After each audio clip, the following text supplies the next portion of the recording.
Are you listening? Hey fam, welcome to the Future is Here podcast. This is for the leaders, the dreamers, provocateurs, misfits, the frustrated frontline leaders who are charging in the kingdom. If you're tired of a reactive church, it's time to build a church we dream of now. The future is here, so don't get left behind. Are you listening? Let's get into it. What's up, family, and welcome to another episode of the Future is Here podcast. I'm your host, Tommy Nixon. I'm also the CEO of Urban Youth Workers Institute. Now, if you've been following our podcast for a little while, you know we're all about saying the future is here. What do I mean by that? Look, in 2045, the majority in this country becomes a minority, meaning white folks become the minority. So we know that. And we also know from demographics that the world is increasingly young, it's urban, it's multi-ethnic. And so I really see our movement, along with some others, our leaders who are next generation, ethnic urban leaders. This is the future. But what's crazy is, in 2045, when that change happens, for those who are 18 and under, that happened in 2020. And so we're already living in the future. That generation that we're looking at, that, by the way, is leaving by the millions every year. 1.2 million young people are leaving the church every year. That's the reality they're living in. And so this podcast is really just here to explore all the different facets of that. And what can we do as kingdom leaders and Christ followers? What can we do to join in on what God's doing in the world to reach this next generation, to see his kingdom advance, and to continue to renew the church? So I am here today with a friend of mine, Grant Skeldon, man. Welcome to the podcast, brother. I'm excited you're on. Thanks for being here, bro. Yeah, bro. Thank you for having me. Yeah. So Grant and I met actually on a trip in Guatemala. Now, what's crazy about that, and I was talking to Grant about this the other day, was that was only a year ago, right? Yeah. Well, in COVID, it's eight years ago. For real, though. And it seriously feels like that. It feels like we were in Guatemala together. We were on a Compassion International trip. And what's funny about that, Grant, it's really interesting, dude. You're a dynamic dude. You're an author. You've started all these things. And I'll let you tell some of the things that you're involved in. But you were just, what I noticed about you, brother, is you were just kind of in the cut. Just watching and learning. You'd ask really great questions. And then I did some research on you afterwards, man. I found out you're a big deal, bro. I didn't know, man. So, so excited to have you on today. But tell our audience a little bit about, what you're involved in, and you just made a transition to a new space. Give it a little background for us. Yeah. I mean, kind of like you said, I guess in the background, it's you said you're Enneagram 8-7, and I'm the same thing, 8-7. And I like it. I don't know. I'm okay with like other people being. If I'm in a room of leaders, I don't need to one up any leaders. Like y'all be the leaders. Like I'm totally content being. I want to have fun, but I don't have to be like getting all the attention. And so I think also similar to yourself, I love creating environments for diverse young leaders. So many of these guys, like you're gathering and I'm gathering, they need a place where they can take their cape off. I mean, they're in hard, difficult environments where they're the missionaries, they're the minority, not even just like literally in the sense of race, but just there's not a lot of young Christian leaders out there anymore. If leadership is lonely, then being a Christian as a millennial or Gen Z, I mean, that's crazy lonely. I mean, you're not getting points for being a Christian leader in the next generation. You're what once used to be a culture that was kind of like, I heard Keller say this once, where he said 20 years ago, culture felt like the church was irrelevant. Now today, the culture feels like the church is hostile towards them. And so you can get canceled really quick. You can get just isn't helpful to be to your profile or you climbing any ladders in the culture by being a very bold, grounded, biblical worldview Christian in the next generation. And so all that to say is what I try to do is disrupt division in the church. I love to recruit, unite, and develop some of the most diverse, dynamic young Christian leaders across the country. I have a special emphasis on Christians that are in culture in the sense of they're not in vocational ministry. I do feel like since so few young people in each generation even go to church, then we do need to kind of switch up our tactic to, of course, always train pastors, but also for a while, seminaries have so highly focused on only training pastors that we're not training leaders that are representing Christ in the culture. I mean, as you and I know, I mean, as much as me and you, Tommy, are like intentional about, we're not just growing to grow, but growing to reach others and go into hard places. The day-to-day life, though, of a person in full-time ministry is, we look at our calendar over the next 2 weeks, it's a lot of meetings with mostly Christians. You got to work hard in our life to get outside of the life of just being around Christians. But for those that are in Hollywood, or those that are professional athletes, or those who are in the marketplace, or artists, or whatever it may be, these young Christian leaders that are like, one of the girls I'm thinking about, I just connected with recently, she's in Broadway. She's in the show. She's in Mean Girls. She's one of the top 3 girls singing in Mean Girls. That culture that she's in is not, I mean, it's not, being a Christ follower is just not the thing. And so how sad would it be if they didn't even feel like they're true ministers or missionaries, or they're the B team and we're the A team? We're like, yo, Jesus came and could have chose anyone to be. He could have picked Sadducees, Pharisees, scribes, and he chose a lot of people that were not in ministry to be missionaries. And so it's not an either or, it's a both and. I always say the disciples did well, but I mean, eventually he came back one more time to get a guy in ministry, and to get Paul, and he changed the game. So it's both and. But for this generation, I'm all about how can we find Christians that are already in culture. A lot of people are watching them, following them, seeing them, looking up to them. And so what that practically looks like is, over the years, I've done a lot of retreats or trips for high caliber young Christian leaders, very racially diverse. There's about 450 young leaders that have come to one of these retreats. And I actually did the metrics recently to see how many people follow these guys online. It was crazy. It was 219 million people follow these 450 young leaders across the country. And most of them are in their 20s. And they are believers. I would say it varies in the strength of their faith, but that's a big part of what I also want to do, is bring in these guys that consider themselves Christians and put them around more bold, strong believers and say, hey, this is how you can better leverage your platform and what God's doing through you. It's what First Timothy 4:12 says, is don't let anyone look down on you because you're young, but set the believers an example. And that's kind of what I'm trying to get at these guys. Hey, set everyone else an example. This is what it looks like to be a Christian, and to love Jesus and to change the world. Man, I love that, dude. Okay, so let's just get into it, man. I had some other intro stuff, but I love everything that you just shared right there. So I'm a power structure guy.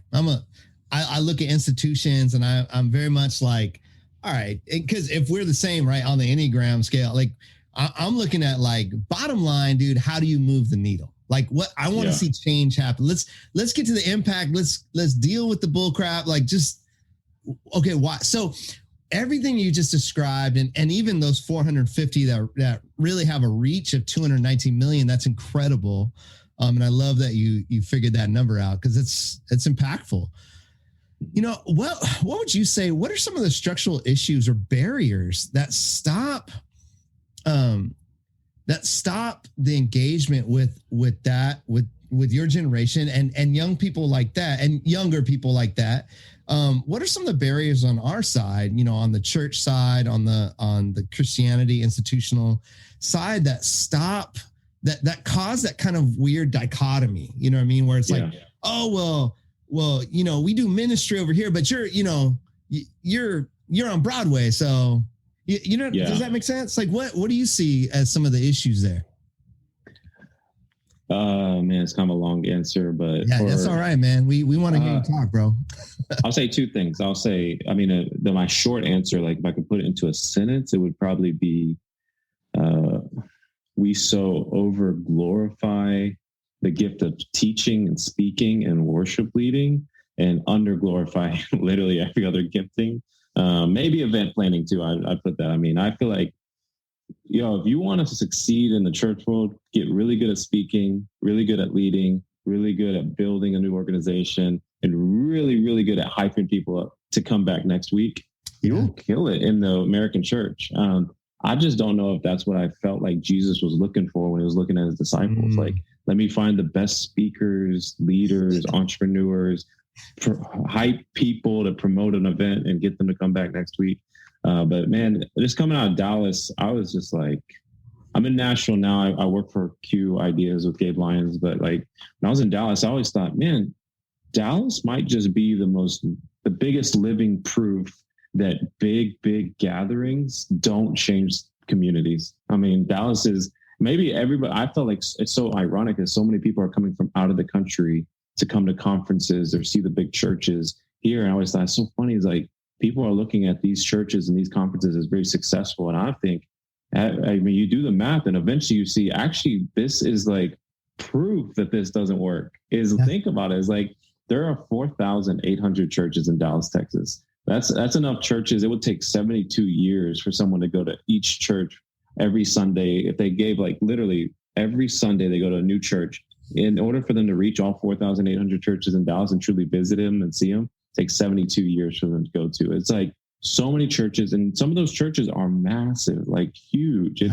It's Dallas is the only city I've ever been to where I've seen pastors. You meet a pastor. Hey, I'm a pastor. Oh, where do you pastor this church? And eventually the question, oh, how many people go to your church? And I'm the only city I've ever seen a pastor say like, only like 2,000. Like we're kind of a smaller church. And I'm like, yo, it's insane, right? There's parts of the country that'd be huge. And so my point is, we just focus so much on the gathering and less on like the scattering. And I think, again, even COVID is another proof that like we put so much on it. And I just think if, for example, Dallas, with all these big churches and all these big gatherings and all these big conferences, if that changed the world truly, wouldn't anti-human trafficking work be the best in Dallas? Wouldn't racial problems, we'd never have any of those. There'd never be unarmed people getting shot there. There would never be police officers getting shot there. We'd never have any type of socioeconomic problems. But in the reality, I mean, Dallas has all the same problems, sometimes even worse than other cities. And so to me, I was like, okay, so I don't want to go and chase and put all this work into trying to build a model that, one, I don't even see Jesus doing really. Like, it really hit me hard when I was reading the Bible and I saw Jesus had the 5,000. I was like, this is a successful pastor in Dallas. This is what would give him a pat on the back. They would even introduce Jesus in Dallas as this is the guy who he came out to our city. He got 5,000 people to come listen to him preach. That would be his thing. Like he's got 5,000, but he leaves them like the worst. Billy Graham would have got fired if he did the kind of follow up that Jesus did. He just chunks the deuce and is like, hey, I love teaching you guys, but I'm out of here. I'm gonna keep discipling these 12 guys. And I'm like, yo, they would have like no follow up. No, you didn't build a mega church. You didn't start a podcast. You didn't start something new and say, let's at least do the conference and come back once a year this day and do this for the next 10 years. They didn't do any of the stuff we would do. And I either think we're better leaders than Jesus or you're doing it really wrong.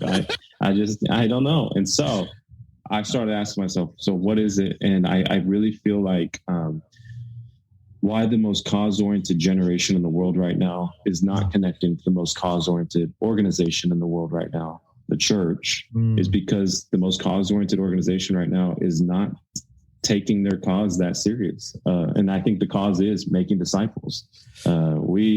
Our call to action is far more every week is almost, I always joke, pastors, why whenever you announce church next week, you're always like, you got to come back next week. You don't want to miss it. I was like, we always do that with our hands. Like, you don't want to miss it.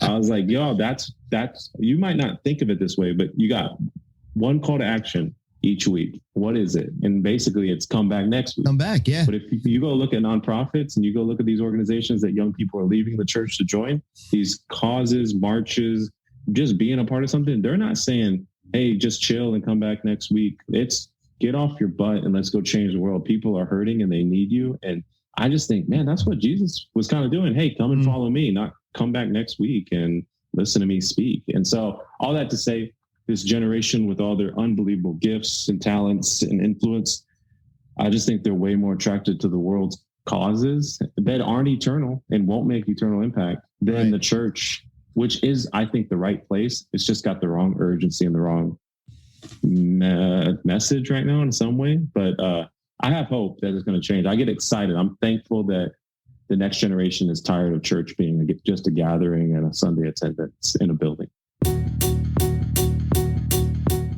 you like what you're hearing, keep listening, but also make sure to check out our newest leadership resource, The Leadership Journey, by hitting up our website at UYWI.org.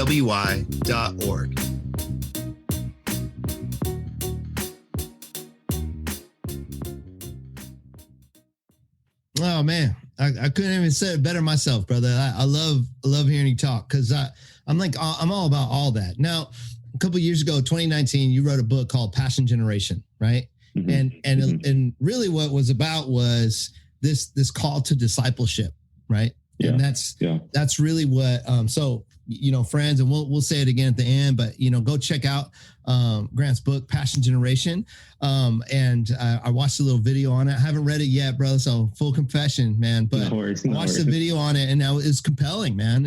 And I think you're right in all that. Now, but let's talk about specifics on this, some practicals. And that's what the book is about, really, is a practical guide to this, to the discipleship piece of it. But, when we look at the generations a little bit, so I kind of look at it like this, and please, you disagree with me, push back, however, whatever.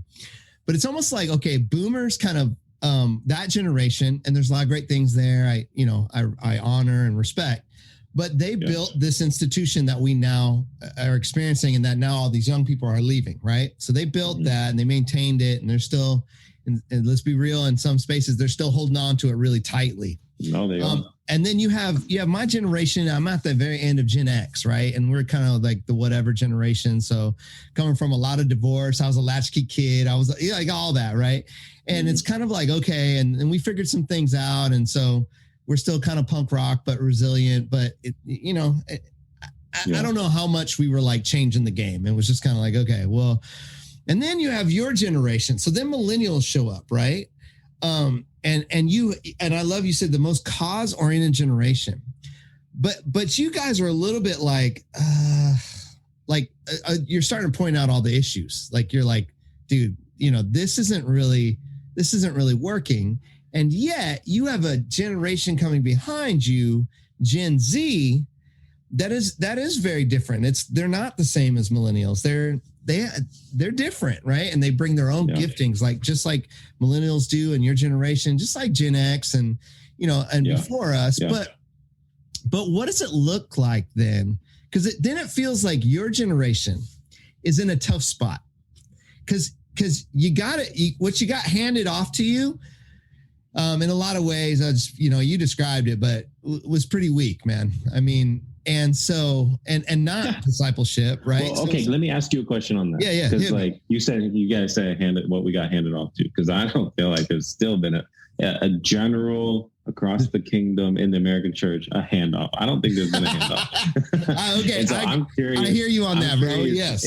But I think that's the case. I want to talk about that as the problem. That's setting us back 10 to 15 years every generation. So I'm curious for y'all. Do you feel like, at let's say 30, so I'm 31 now, just turned 31 a couple weeks ago, would you say that around that age you got a handoff? Because I think, like you said, I think the boomers are still mostly hanging on. Xers are starting to finally get some power. And as someone in the 30s, I'm seeing my generation start to feel like, okay, I'm finally starting to get naturally, without any request, a seat at the table. And I'm feeling this temptation. Well, I'm like, I bet every generation feels it, is all their 20s, they got like told, just wait, earn your, just do it.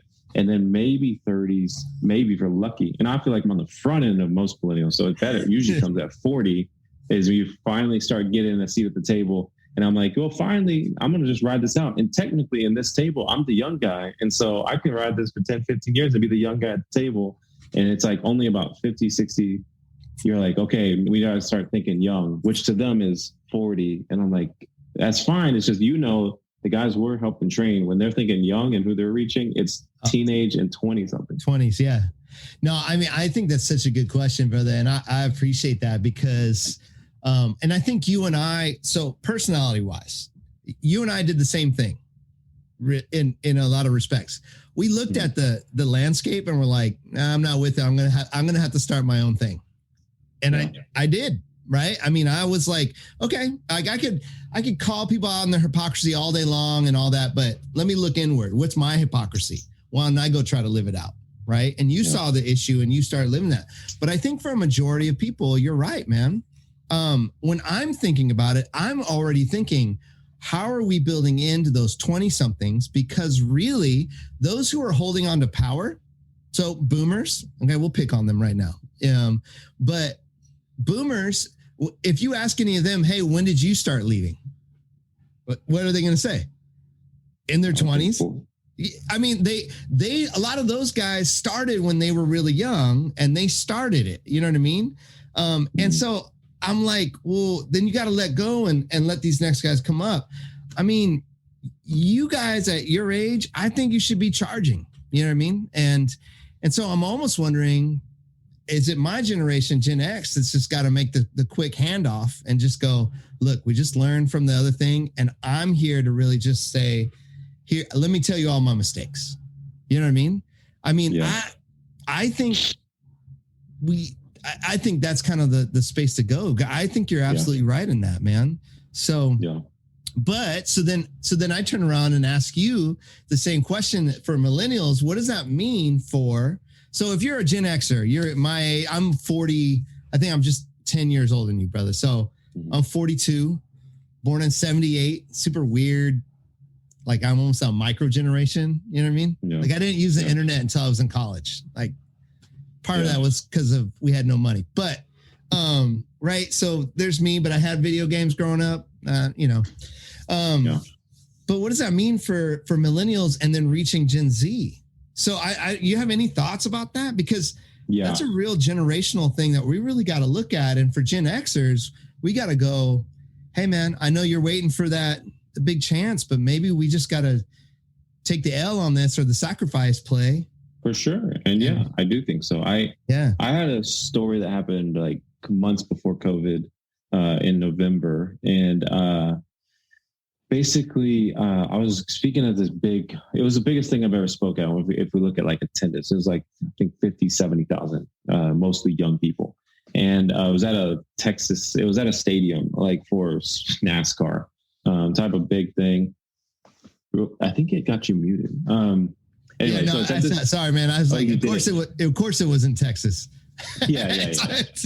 Again, it was just like as every other week. And so all that to say, I'm supposed to do a 15-minute message. However, 3 days before, they kind of say, hey, instead of you doing your message, we want to do a panel on the next generation. It's going to be just you and another guy though. So I'm like, all right. I mean, I've been prayerfully thinking about this. This is a big opportunity and a huge audience.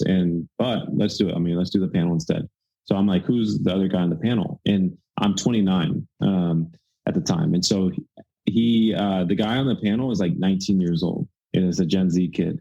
He's been mobilizing hundreds of kids in high school to go and do overseas missions and all this stuff. And the brilliant strategy, it's called How to Life.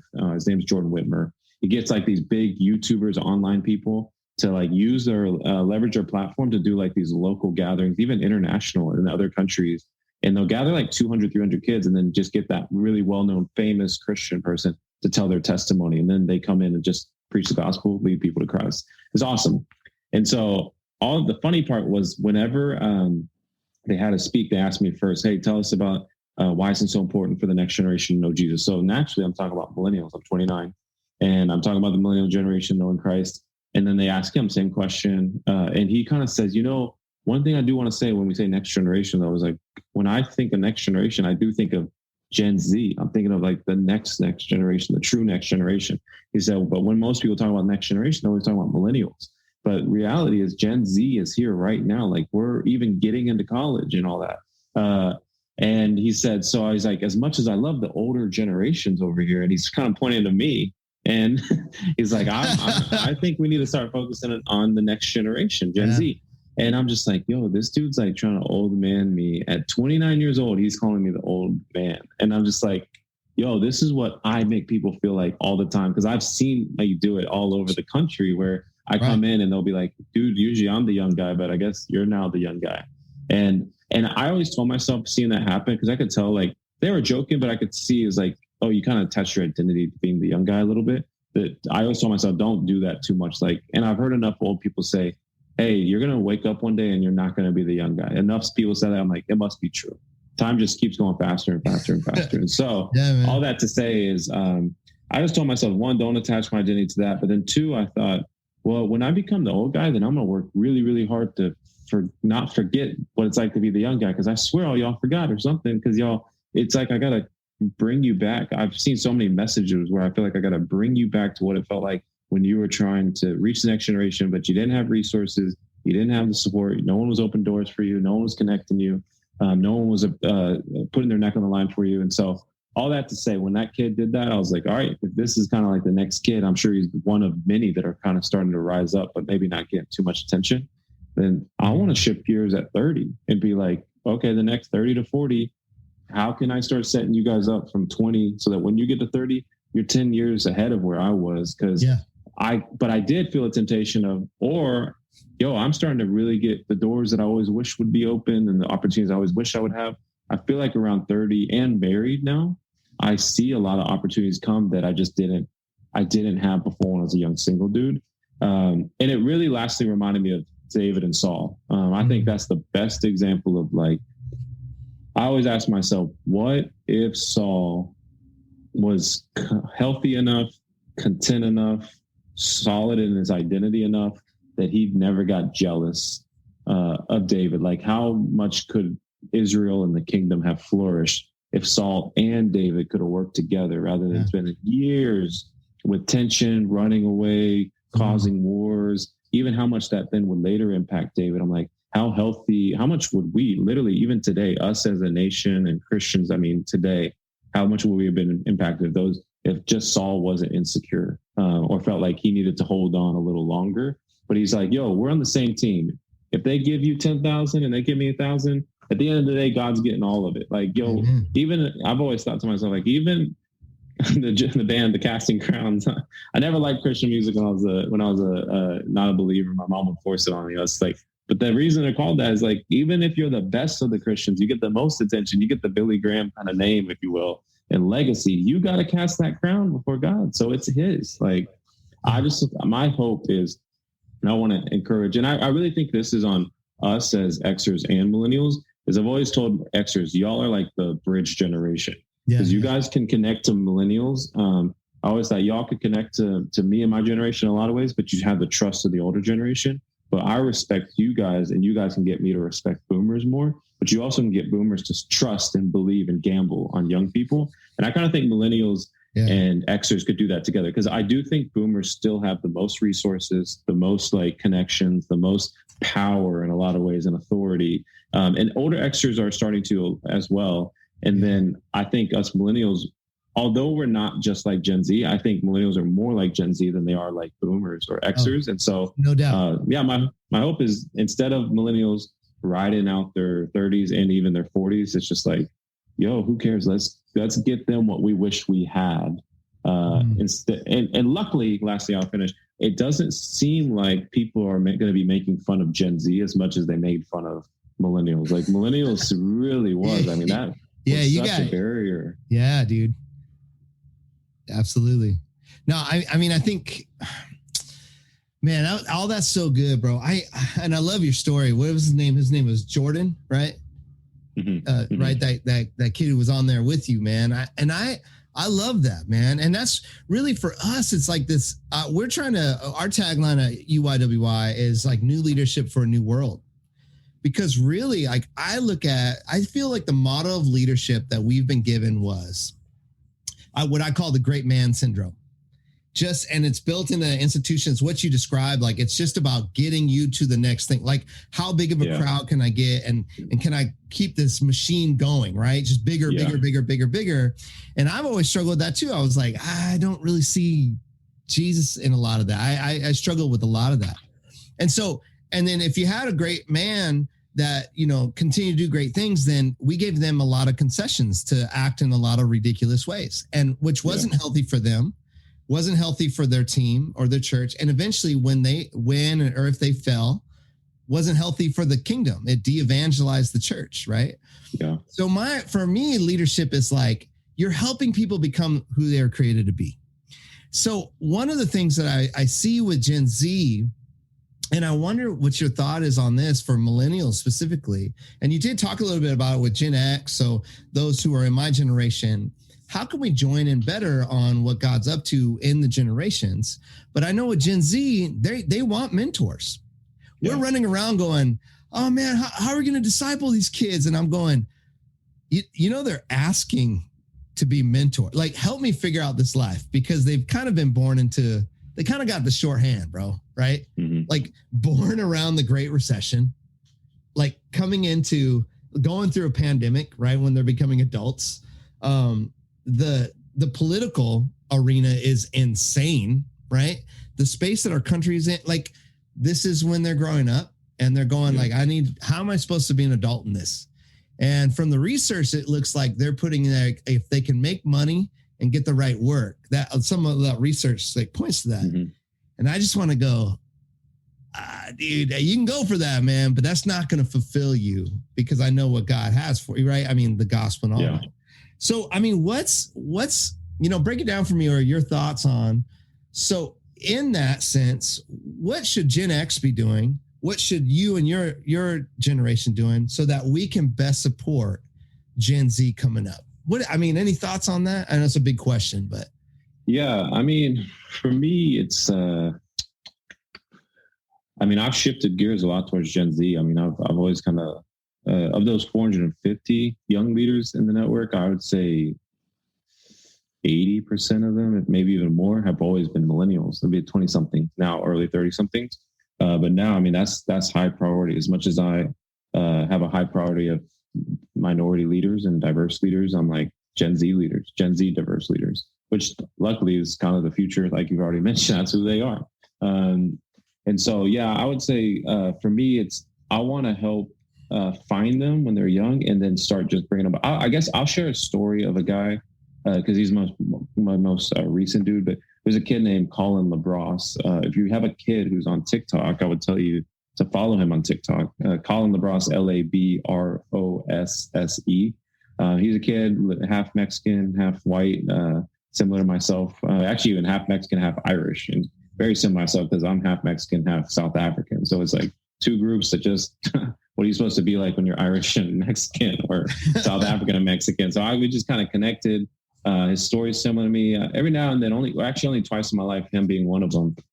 First time I met him, I said, "Hey, I don't know about you, but like I got a lot of belief in you, and I feel like we could hang out a lot. But I'd like to take you under my wing if you're open to it. I know that's like asking you out on the first time I meet you in a way, sure, yeah. But if you feel that too, like I'd like to help you, because the kid has 500,000 young people, mostly Gen Z people, following him on TikTok, and all he does is preach about Jesus. That's his thing. He's like, unlike millennials, where I feel like Xers, especially, and boomers, I feel like kind of Xers actually, when they approach the church, they kind of made it a little more comfortable. Maybe older Xers. I feel like millennials try to make it more cool, honestly, and made it relevant. Like, let's make it not comfortable, but let's change the world and make church cool. I feel like this next generation, very revivalist, old school soul, kind of like, we just got to get them saved. We got to reach this generation. And so when I say that in social media, I mean, it's all about Jesus. You look at a millennial Christian, it's like, here's a little bit of cool in my profile, in my pictures, and here's a little bit of Jesus. Them, it's just straight Jesus is what I'm seeing a lot of. And so all that to say, I just like, yo, I want to take you under my wing. He's getting invited several places in the country. And because his TikToks, and I asked him, I was like, how many times though have you ever preached over, let's just say 20 minutes? Because Tommy, like the first time you ever speak, and it's like even 5 minutes, you're like, whoa, what will I say? Only 5 minutes. And now we're like, man, I wish I had 50 minutes. And all that to say, he's like, oh, I've only preached over 20 minutes, probably like twice. And he's traveling the country already because of his online influence. And I said, well, unless you're going to do, I know TikToks are 60 seconds, unless you're going to do like 20 of your best TikToks, and it's like 20 little TED Talks. Right. I want to teach you like how to do an art, but also my biggest thing, bro, is the tactics on how to preach. That's so easy in light of how to find your voice. I was like, that's what takes a long time, because you could spend years. I see it all the time with young speakers trying to sound like someone they're not, their favorite pastor, and it just doesn't work for them. And then they got to become secure in their identity. So I just want to help you find you.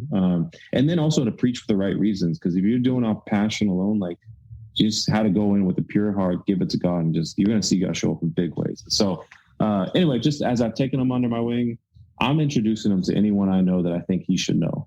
And I'm not thinking, oh, well, if I introduce this kid who's the new young kid to this person, then they might not want to help me, because I think that scarcity mindset also hurts a lot of us from introducing and sharing our relationships, even sometimes our donors, where it's like, we don't truly believe God has cattle on 1,000 hills. So one of probably my biggest donors really did like them. I mean, so much so that I've been trying to get him to move to Nashville, which he literally just did 5 days ago. So I was like, yo, if you were here, I could truly like pour into you regularly. And I think this is a better city than Minneapolis, personally, for you to launch a lot of the stuff that you're trying to do, because he's in music and he's doing the social media. And so one of my donors, as he got to know him, just loved him. The kid never asked for money. And he said, I want to pay for you to move down there. I'll pay 4 months of rent. So you can be with Grant, you can be with Q down there. And yeah, let's launch what you're doing. I want you to get this to as many people as possible. And then lastly, I spoke at a big conference. I was shocked. There was 1,000+ people in Dallas in live at this event. It was the biggest conference I've been during COVID. I was like, yo, I did not think this many people would still show up.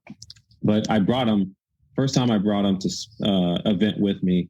And day one, I'm like, hey, I'm going to have you speak too. Like, you're going to come up and pray us out at the end. Or we did Q&A for 30 minutes twice in a row. I was like, you're going to answer questions as Gen Z.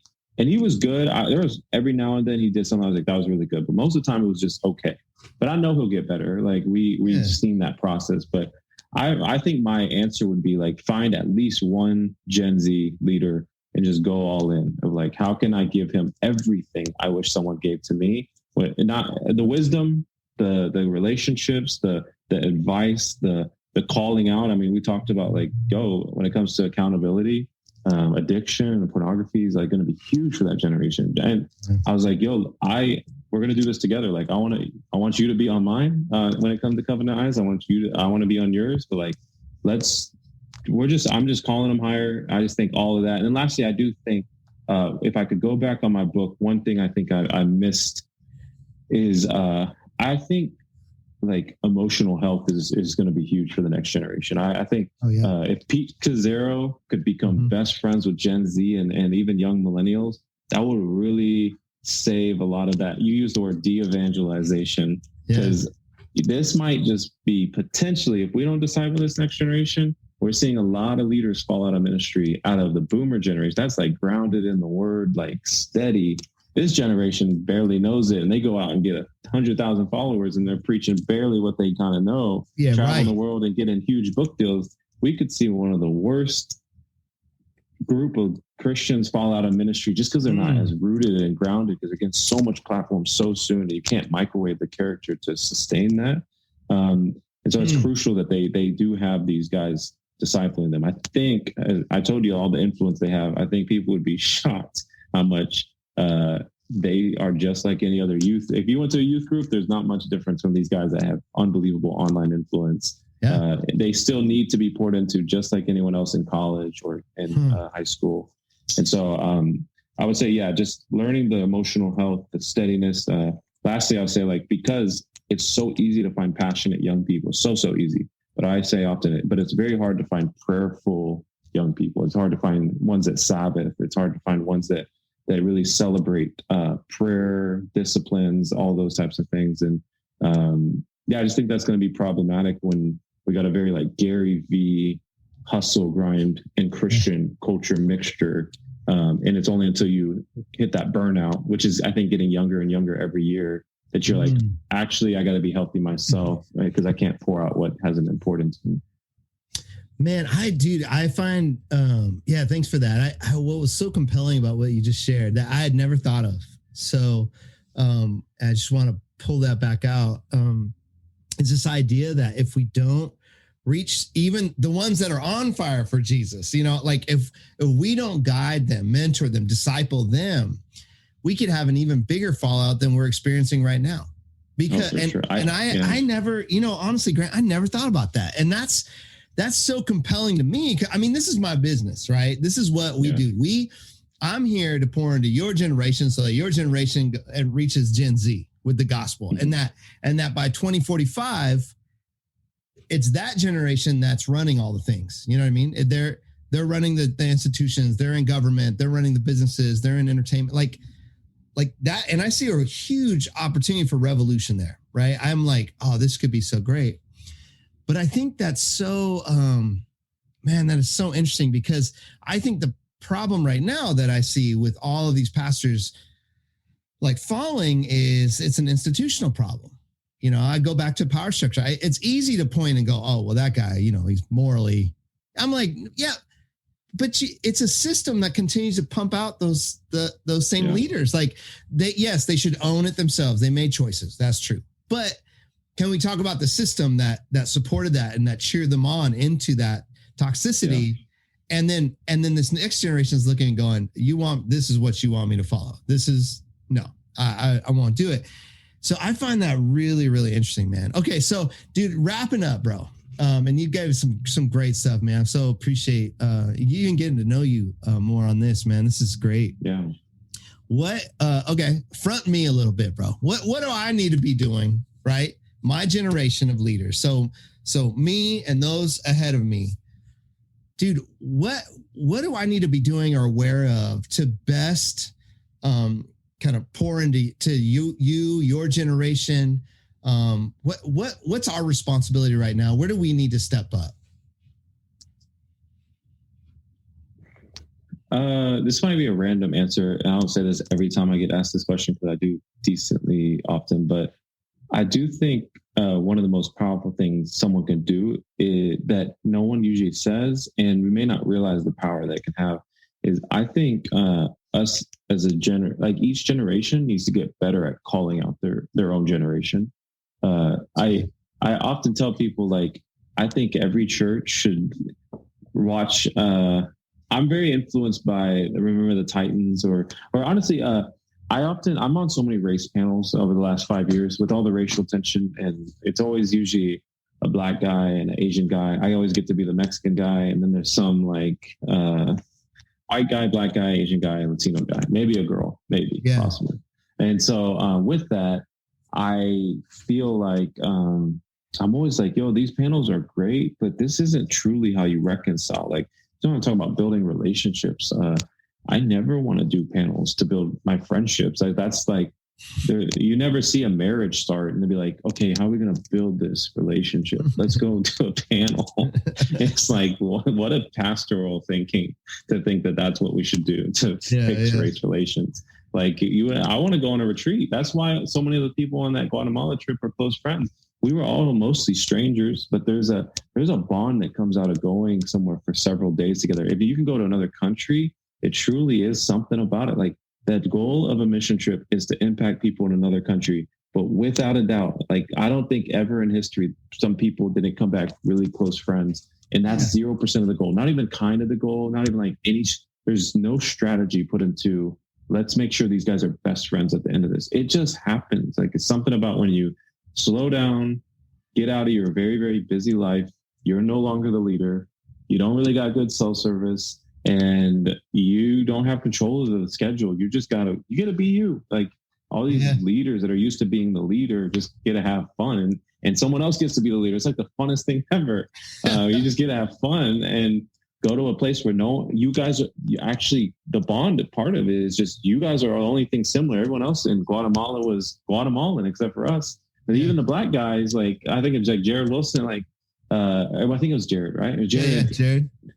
Okay, so Jared, I mean, we in a way have more similar to Jared than we do with the Guatemalans, even though we're different colors. But because, like, we're at least American, and we know American life more than Guatemalan. So my point is, I started looking at race relations, and I felt like it sounded very similar to the questions like, how do we fix race relations, to how do we fix generational relations? Is like, one, don't get white people to create things for minorities, or AKA don't get only older people to create things for next generation. Have them in the room. Like, almost everything for when helping hurts, I would apply to the next generation.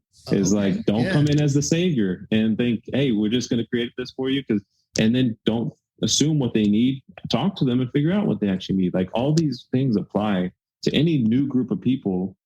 Some of these principles apply. But lastly, when I looked at Remember the Titans, I was like, that's the best movie of two races there's a lot of racial reconciliation movies, The Blind Side, Glory Road. We talk about so many, but that's the one where there's so much tension between the black people and the white people. It's not like they tried to act like it wasn't there, like Hidden Figures, where they try to work together, but the elephant in the room finally comes out. It's like day one, white players like, I'm not working for this black coach. Like, I'm quitting the team if he's coming. And the black people are like, we don't want to be with you anyway. Go ahead. Like, there's this, even the parents are like, we hate y'all. Like, we're throwing bricks through your wall. The white parents are like, I don't want him to play for a black guy. And so very public division. My point is this, is like, there's something that happens when he takes them on a retreat and gets them to really build relationships together. And lastly, something he does, I think that we don't notice, is it was a very powerful moment in the movie. The thing that shifted at the retreat was not just the retreat, but it was when the white player, Bertier, who's the most influential among the white people, connects better with the black guy, Julius, who's the most influential among the black people. And Bertier eventually calls out the white players and says, you guys are not blocking for the black players. And if you don't stop, I'm kicking you off the team. Mm-hmm. And there's a scene where like the black guys notice that the white guy calls out the other white guys and is like, okay, we're going to start to really play then. And then the black guy starts calling out the black players for like not working better to protect and work with the white guys. And it was like, I could call out older generations all day. And I could do it well. I could do it biblically. I could do it where every single point I make is right. But it's still going to sound a little bit like I'm nagging. And the same thing, older generations can call out young people all day biblically for all the right points, but it's still going to sound like they're kind of nagging. But when an older guy calls out other older guys, or at least when one generation calls out their generation, the young people start being like, yo, I'll follow that guy. Because they just put their neck on the line for me. And I try to do that for my guys where I'm like, yo, young people, if all you're doing is hanging out with young people, you are the dumbest young person I've ever met. Like, get around older generation, bro. Like, you're dumb. You think you're going to find a job? Can't find a job? Let me guess. None of your friends have jobs either? Oh, shocker. Like, get around some older people, bro. Like, you want to know how to do marriage as well? Let me guess. You're getting advice from your single friends? Like, dude, let's do the math here, dude. What? And so I'm going to call them out. And I think the more I've seen them do that, the more I've seen young people be like, okay, I'm in. He's got our back. He'll even call out his own for that. And I think that's a powerful thing to do to win over the next generation and create a healthier culture in whatever group you're a part of. Yeah, no doubt, man. I feel that, dude. I mean, one of the things too that I've just in leadership, our leadership principle is, own your mistakes and say sorry, soon. Yeah. And a lot of times, I've even been doing, you get teaching things here and there, or they want you to make a video or whatever. And a lot of times they're for this next generation coming up, right? It's either millennials or Gen Z that I'm like speaking for. Last couple of times, I start the whole thing out with an apology. Because I just want to go, look, let's just call it out right now. I'm sorry. Like we have, and I own it too, even though sometimes I want to be like, oh, that really wasn't me. But you know what I mean? Like, you got to own that. Just be like, look, man, and I love what you said earlier too, when I'm like, hey man, we handed you off something lame. And you're like, oh, did you hand it off? Cause I'm still waiting for to receive that, bro. You know what I mean? And so, but definitely there's that, man. And I think, that's helpful, man. And I think, honestly, you said it, that Gen X, so if you're listening to this podcast and you're around my age, I'm 42, a little bit younger, a little bit older, we really, I like, and I call myself a bridge person. And so, and you said, hey, you guys are kind of like a bridge generation. And I think we really are, man. And, we're punk rock, hip hop enough to be like, all right, man, let's really pour into and get these younger cats right by learning from our mistakes or the things that are, here's what we've learned from this, and really look at it as our mandate and call, because we're kingdom people, towards the mentoring and the discipleship of this next generation, man. And so, friends, if you're listening to this, man, you got to give away power. You gotta make room. You got to give up your seat. You know what I mean? You gotta build whatever you're building and or leading and running, and you gotta work. We always talk about, work yourself out of a job. Well, no, you gotta actually do it, and that's scary, especially when you got the mortgage and you got the kids and you got the all that kind of stuff. But isn't that the radical way of Jesus? And basically, we've seen what status quo gets us: a mess of a country, non-leadership from our government officials, right, left, you name it. It's been insane to watch the ridiculousness of these men, mostly men and women, that just will refuse to lead. They're selfish. And we have this opportunity to, own that and do it differently, man. And so, Grant, man, thanks so much, dude, for your time, brother. Thanks for jumping on, bro. Yeah. Okay, how can people follow you? How can they catch what you're doing? Where can they get your book? Like, just let us know. The book is on Amazon. It's called The Passion Generation. Seemingly reckless, definitely disruptive, but far from hopeless millennials. And so I love it.